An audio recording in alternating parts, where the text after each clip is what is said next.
Hello and welcome to County Perspective. In this show, we focus on Frederick County government, local programs and events, and a community that you live in. I'm your host, Brandon Rosa, and thank you all for joining us today. I'm sure you are all ready for the top news stories, so let's start the show with some good news.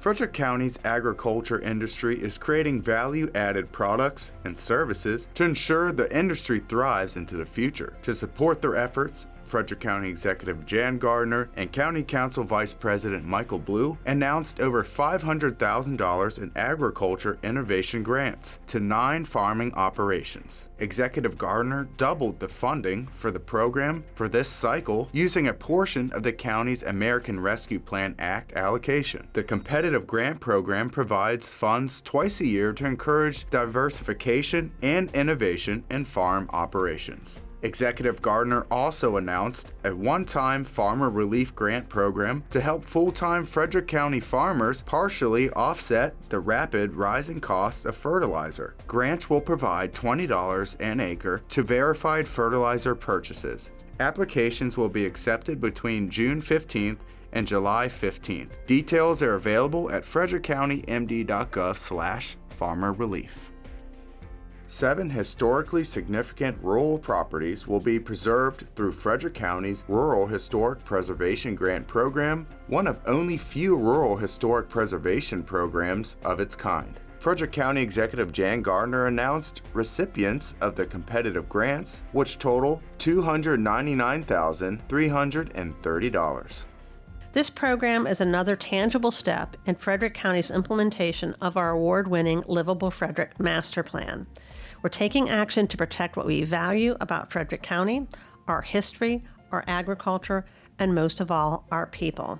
The following projects were awarded grants: Buckystown African American School, Dr. James Longhouse, Elijah Beal Property, Hamilton Willard Schaefer Farm, Jacob Smith Tavern, Methodist Episcopal Church of Petersville, and Samuel Fleming House. For additional information about the Frederick County Rural Historic Preservation Grant Program, visit frederickcountymd.gov/7981. Questions about the program can be directed to Amanda Whitmore, Historic Preservation Planner, at awhitmore@frederickcountymd.gov. The Frederick County Sustainability Commission is accepting applications for its 2022 Sustainability Awards to recognize individuals and organizations in Frederick County that have made outstanding contributions in helping the county advance sustainability efforts. Awards are based on leadership, innovation, and success in sustainability. Awards are available to non-students individuals, students or student groups, nonprofits, commercial enterprises with 50 or fewer employees, and commercial enterprises with over 50 employees. Examples of outstanding efforts include, but are not limited to, implementing energy efficiency, encouraging renewable energy, improving air and water quality, reusing and recycling, and/or supporting a sustainable quality of life. Applications are reviewed by the Frederick County Sustainability Commission. Copies of the forms are available at frederickcountymd.gov/sustainability awards. Application forms are due July 8th, 2022. Electronic submissions are preferred and should be sent to _batcher@frederickcountymd.gov. Director of Frederick County's Office of Economic Development, Helen Propheter, has been with Frederick County government for 30 years. In her time here, she has accomplished so much by bringing thousands of businesses to Frederick County while helping local businesses grow. But now Propheter is ready for a new change in her life. I was able to speak with her one last time before she retires from Frederick County government. Let's take a look. Director of Frederick County Office of Economic Development, Helen Propheter, has been a part of Frederick County government for 30 years. But now Propheter is ready to write a new chapter for her life.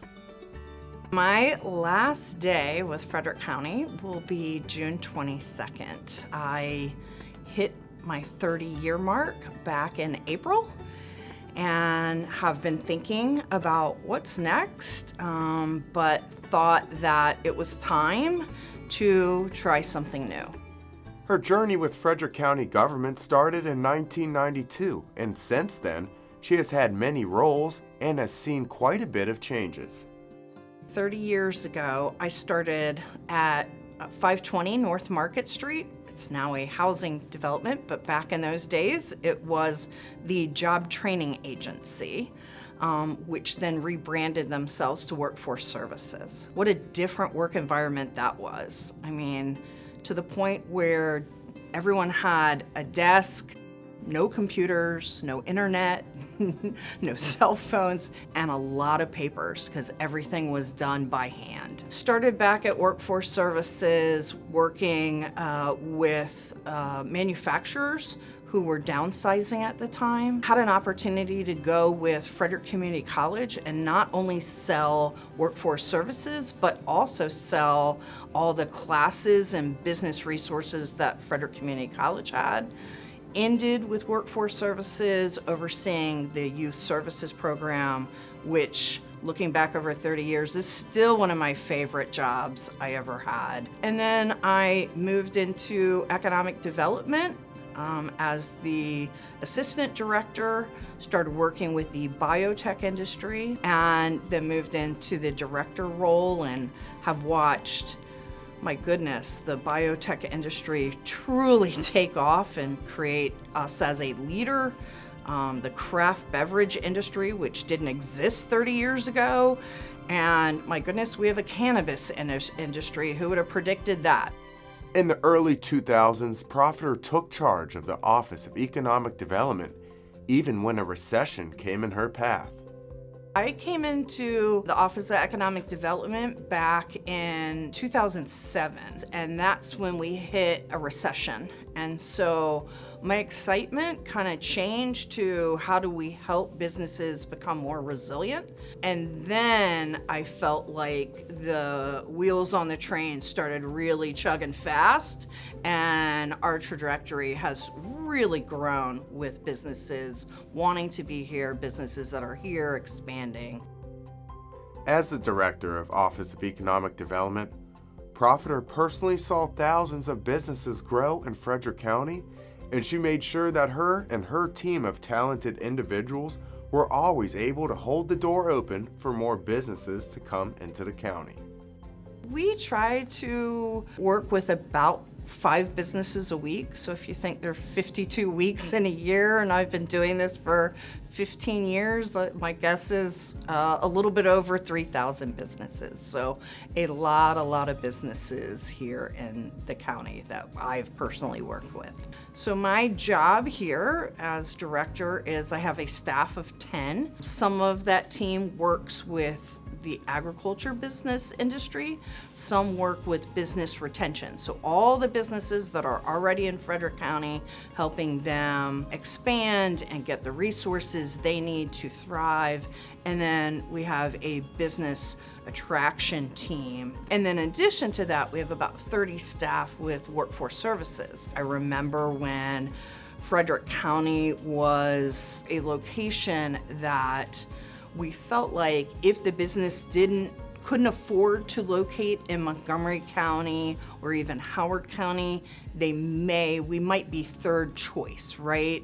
So we weren't the prom date, but if that girl said no or the next girl said no, then all of a sudden we became attractive. Well, that's no more. We are not only the prom date, but we're, the queen. Recently, we announced Kite Pharma, who is a game changer for personalized medicine. We have Kroger Ocado. We have Illume during COVID, 1,500 jobs. That's not too shabby. Propheter is saying goodbye, but she hopes her legacy will carry on, and that the temple she built at Office of Economic Development will always stay strong. It's truly been an honor and a joy, and I will miss it. Never would have thought that I would have stayed at the same employer for 30 years. I think it's a great time to actually leave economic development because it's the top of the pyramid right now. There's so much good happening in economic development, and every member of this team is so passionate and so skilled that whoever gets this job next is just going to inherit a great time to be in economic development and a great team. And then I don't know what comes next. It might not match what I've done with workforce services and economic development, but I want to wake up every morning and feel like I'm giving back to our community in some way. Helen, thank you again for everything you have done for Frederick County. We will miss you. Okay, everyone. Well, we're going to take a short break, but we'll be right back with more on County Perspective.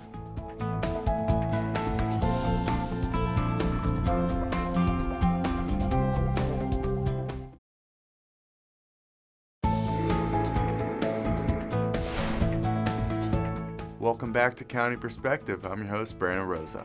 In a few minutes, we'll look at another episode of Destination Frederick County, but now it's time to see who our pet of the week is.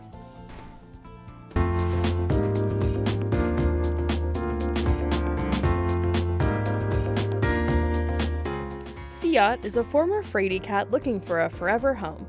Initially very shy, this sweet Torby is slowly learning that the world isn't so scary. While she still prefers to nap and seek refuge from busy days in her covered bed, Fiat is venturing out more and more often. She enjoys petting sessions and has begun initiating them herself. Fiat has come a long way, but needs the help of a patient and cat-savvy family to get her the rest of the way. Are you that family? To learn more about Fiat and our adoption process, call Frederick County Animal Control and Pet Adoption Center at 301-600-1546. Brunswick, Maryland is a historical town known for its railroad culture. My team at FCG-TV went to Brunswick not to learn about the railroads, but to learn about the growing music culture.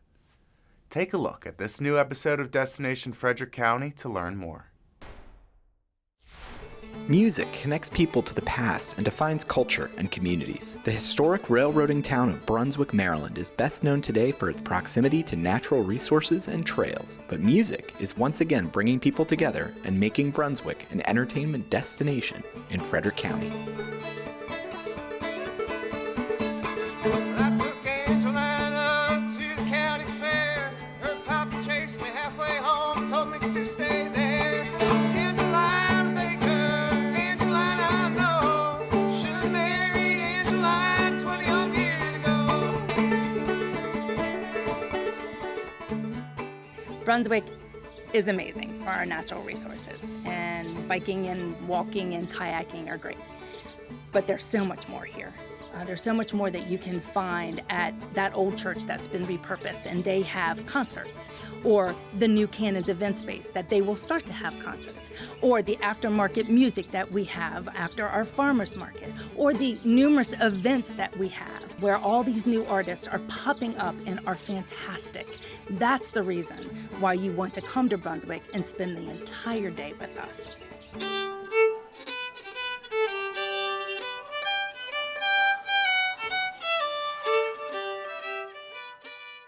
Some of the biggest acts that we've had here at Cannons was Duke Ellington, Bob Seger, Patsy Cline, Roy Clark. They all played here in the 50s and 60s. Obviously, Brunswick is at the base of the Appalachian Mountains, which has always been a huge hub for music. As you know, this whole area is very famous for bluegrass, country. So a lot of people in this region hold music really close to their hearts. I learned to play folk music in DC when I was living in Washington, DC, and I built some fantastic foundations.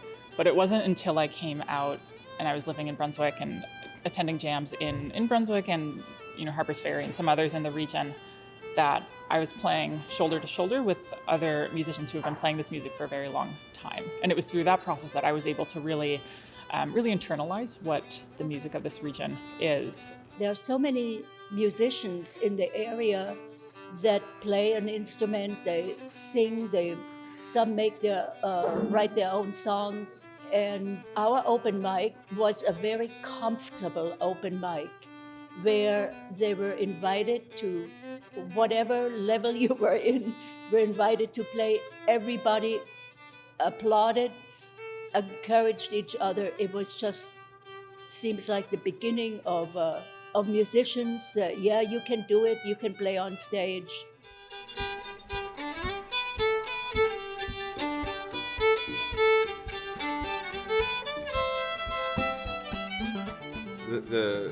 The musical roots of this area are so strong because back in that era, you had regionalism in your media. You had a lot of independent papers promoting shows. You had radio stations playing. There weren't a lot of options, right? And you had these social clubs, and you had these halls, and that was what people really wanted to do. And you had all of this influx of population, especially during the war. So you just had all these people from the South, bringing up all this wonderful music here. And that really took firm hold, because we're still talking about it right now. We inherited that idea of when I was your age, we used to go here and it was packed every night and we were dancing, and it's like, that's really cool. The memory is still alive, literally, in our community members. I do feel some sense of kinship with that memory, and we'd really love to see it come back. All right, thank you very much, Brunswick. Everyone have a wonderful rest of your evening. Thank you, Beans and the Belfry. In this show, we want to let you know about upcoming events and programs that Frederick County government divisions and departments are hosting that everyone will enjoy. Let's take a look at our calendar of events.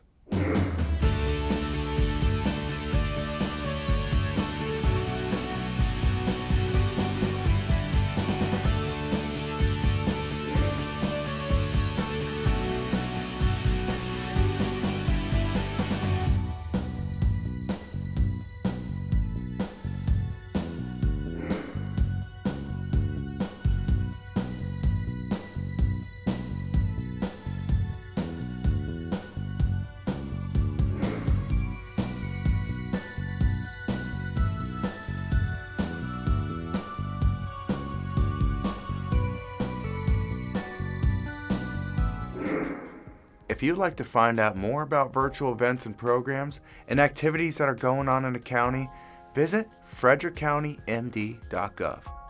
Now, before we go, I want to tell you all about some final good news and how you can stay safe this coming 4th of July. On Thursday, June 9th, Frederick County government presented service awards for over a dozen employees. Service awards range from 10 years to 15 years, 20 years, and even 45 years of service. It was the first time in 2 years that service awards were presented to employees because of the pandemic. Congratulations to all award recipients for all of your service with Frederick County government.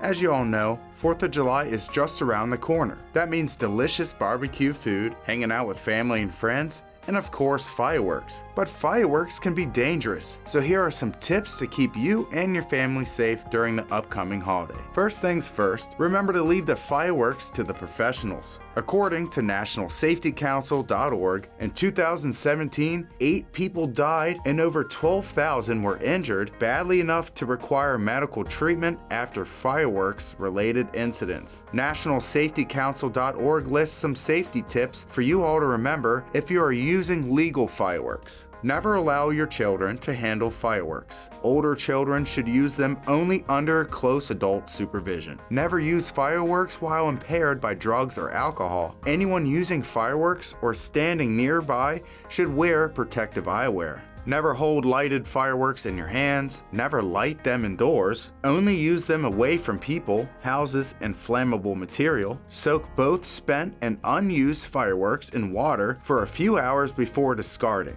Keep a bucket of water nearby to fully extinguish fireworks that don't go off or in case of fire. Never use illegal fireworks, and more. To see the full list of safety tips, just go to nsc.org. Well, that's it for this episode of County Perspective. Before the show is over, don't forget to follow Frederick County on social media in order to keep up to date on important news and events. We'll see you next time for a fresh look from a county perspective. Take care, everyone.